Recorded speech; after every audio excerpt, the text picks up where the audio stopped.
Warahmatullahi wabarakatuh. Halo anak-anak semuanya, selamat pagi, selamat belajar dan selamat beraktivitas kembali ya. Semoga kalian ada dalam keadaan sehat walafiat, amin ya robbal alamin. Oke, hari ini Ibu akan membahas mata pelajaran bahasa Indonesia kelas 7 ya. Untuk materi hari ini yaitu menelaah unsur-unsur dan kebahasan dari surat pribadi dan surat dinas. Oke, sebelumnya sudah Ibu bahas kemarin ya, apa itu surat pribadi dan apa itu surat dinas.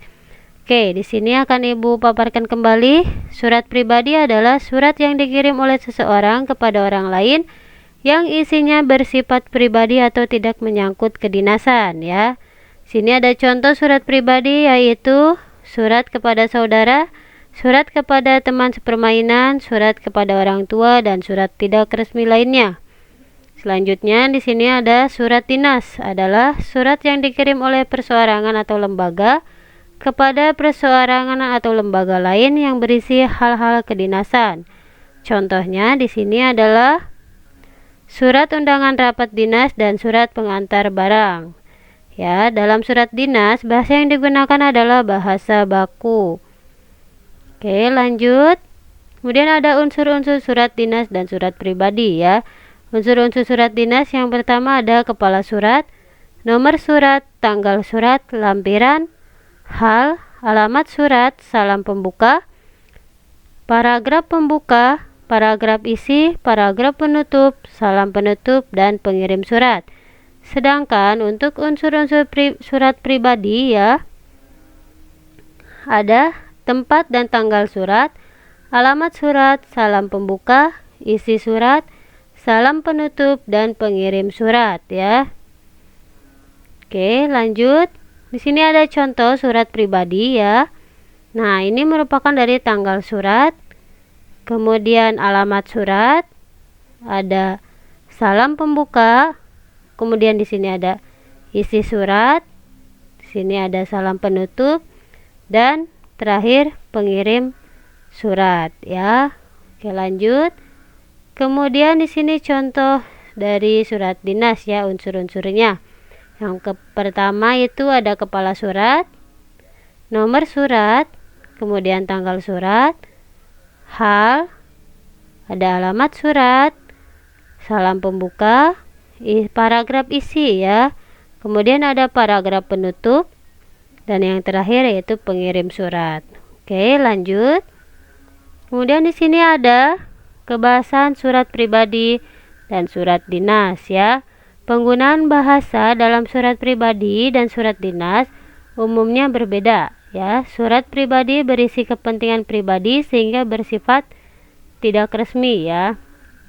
Bahasanya pun lebih santai dan tidak menggunakan bahasa baku. Nah, sebaliknya surat dinas berisi kepentingan kedinasan sehingga bersifat resmi dan menggunakan bahasa baku ya. Oke, di sini ada contoh perbandingan surat pribadi dan surat dinas. Oke, di sini ada surat pribadi dan surat dinas. Lihat. Nah, dalam surat pribadi bagian pembuka tampak santai ya. Sini lihat. Santai dan akrab ya, sahabatku Ella ya. Sebaliknya surat dinas ya. Dalam surat dinas tampak resmi atau formal ya. Di sini contohnya yaitu dengan hormat ya. Oke. Lanjut. Kemudian di sini ada ciri penggunaan bahasa pada surat pribadi ya. Yang pertama, pilihan kata sapaan bersifat pribadi, bahasa tidak formal tetapi santun. Ya. Kemudian yang ketiga, pilihan ragam bahasa disesuaikan dengan penerima surat, menggunakan kata ganti orang pertama untuk pengirim dan kata ganti orang kedua untuk penerima. Kemudian penggunaan ejaan dan tanda baca yang sesuai ya. Oke, lanjut. Di sini ada ciri penggunaan bahasa pada surat dinas.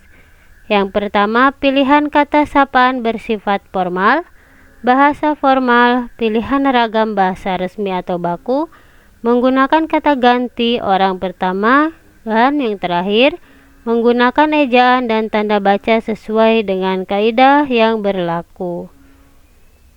Oke, lanjut ya. Untuk materi hari ini sudah selesai. Selanjutnya ada latihan soal.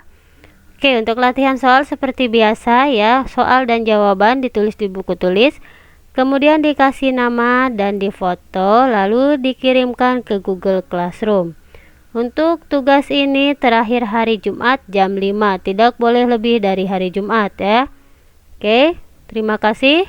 Wabillahi taufiq wal hidayah. Wassalamualaikum warahmatullahi wabarakatuh.